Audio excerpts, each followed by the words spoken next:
Olá, meu nome é Mirella Beatriz Lampiri de Oliveira e agora eu vou falar um pouco sobre o que é o JavaScript. Bom, o JavaScript é uma linguagem de programação que integra uma das etapas, as camadas da programação web, em conjunto com o HTML e o CSS. O objetivo do JavaScript é tornar a página mais dinâmica, mais interativa, mais inteligente, focando justamente na interação com o usuário. Dessa forma, alguns elementos podem ser mudados, trocados e até mesmo mexidos na página pelo usuário sem que haja uma atualização ou algum tipo de erro. Olá, sou Caroline Kemos Gonçalves Pereira, sou do terceiro A Informática e vou falar um pouco sobre a sintaxe básica do JavaScript. Bom, ela se refere às regras e estruturas que você precisa seguir para o seu código ser escrito corretamente. Vamos para os elementos essenciais no JavaScript. Bom, os comentários. Eles são trechos que o interpretador, no caso, no navegador, ignora, né?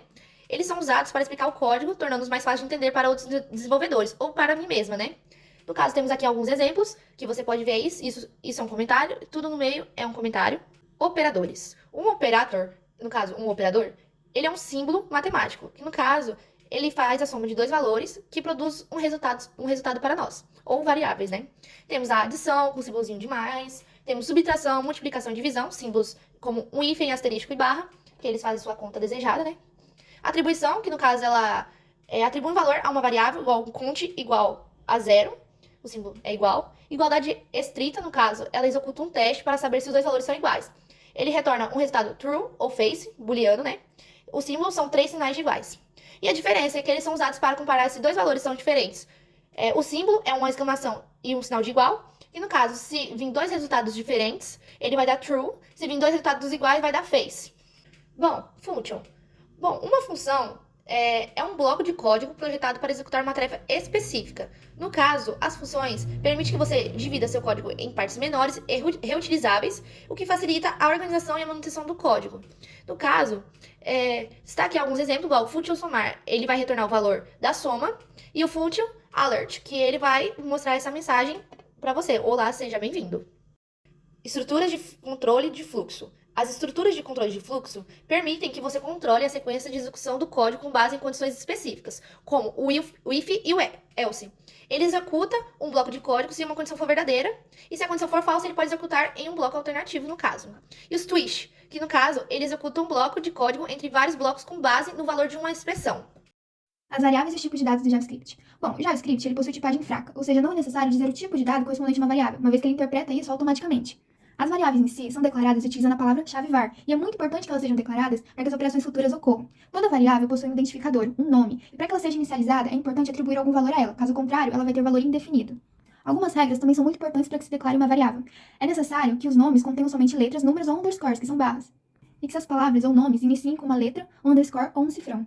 As variáveis elas também podem ser declaradas utilizando o termo let, só que esse termo ele é mais restrito para blocos, como dicionais ou loops, por exemplo, não abrangendo todo o corpo do código.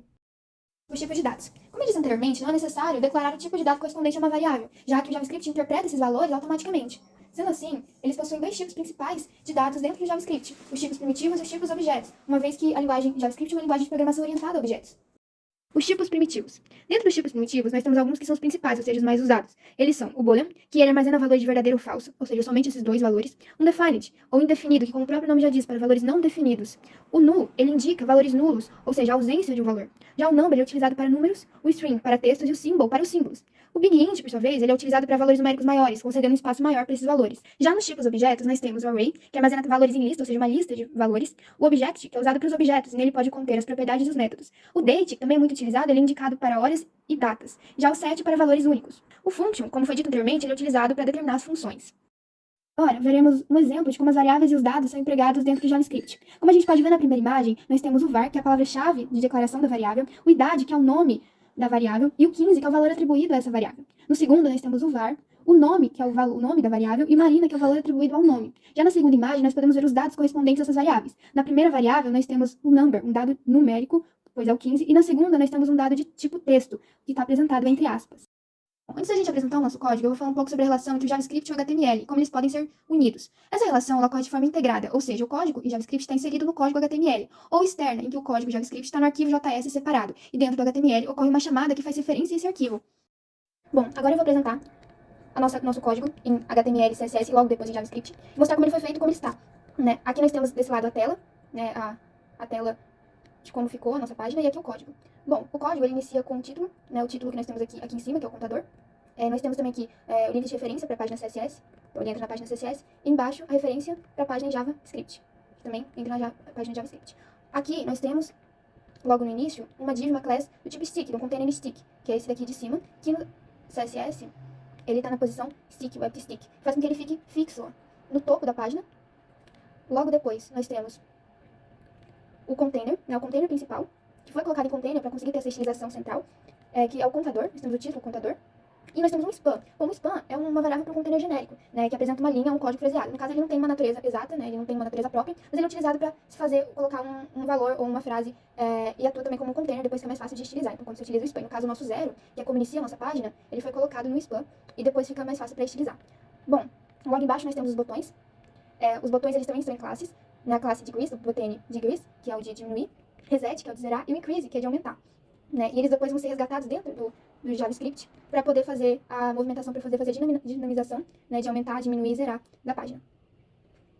Aqui, no nosso CSS, nós temos também a estilização dos botões. Né? Eles estão em uppercase, no texto uppercase, que fica, os textos ficam em maiúsculo. É o background transparente, que também tem a estilização das bordas. Né? Aqui, essa página está sendo estilizada pelo root, utilizando o root. O root ele é usado para fazer a estilização de toda a página em HTML, ou seja, toda a parte HTML, que faz referência à página inteira.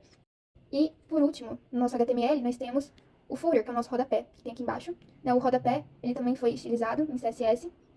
E agora a gente vai falar um pouco também sobre como foi feito o código em JavaScript. Bom, agora eu vou falar um pouco sobre o JavaScript. Vamos começar então pelo let count igual a zero. Count é uma variável declarada chamada count, que o valor inicial dela é igual a zero. Count valor igual documents carry selector, hashtag valor, é onde vai exibir o valor do contador, né? No caso também é o ID que está lá no HTML, chamado valor, por isso a hashtag. Count BNTs, documents carry selector all, que significa todos, no caso todos os botões vai ser selecionados. E como o botão é classe, a gente coloca um ponto btn. Bom, os btns for x, ele é uma função que itera sobre cada botão na lista btns. Para cada botão, um evento de clique é adicionado. E no btn add event listener, a cada clique, uma ação será executada. No caso, se eu clicar aqui, está sendo executada uma ação. No caso, ele está aumentando o valor. E no const stylers, bom, igual e.chorus.tagger.get.classLister, onde eu obtenho a lista de classes do botão clicado. No caso, é quando aqui, ó, se stylers com decresce, no caso, diminuir, vai ser count menos, porque ele vai diminuir o seu valor. Caso ao contrário, é o if stylers com increase, no caso, aumentar, ele vai dar um count mais, no caso, para aumentar, somar valor positivo. Se não, ele vai zerar. Nessa parte aqui de baixo, onde eu estou selecionando agora, é as cores. No caso, se ele for positivo, no caso, count maior do que zero, vai ser verde. Se não, se ele for menor do que zero, vai ser vermelho. Caso seja neutro, vai ser um cinza escuro. Esse valor teste count, igual count, é o valor que será exibido para o nosso usuário. E foi isso, muito obrigada.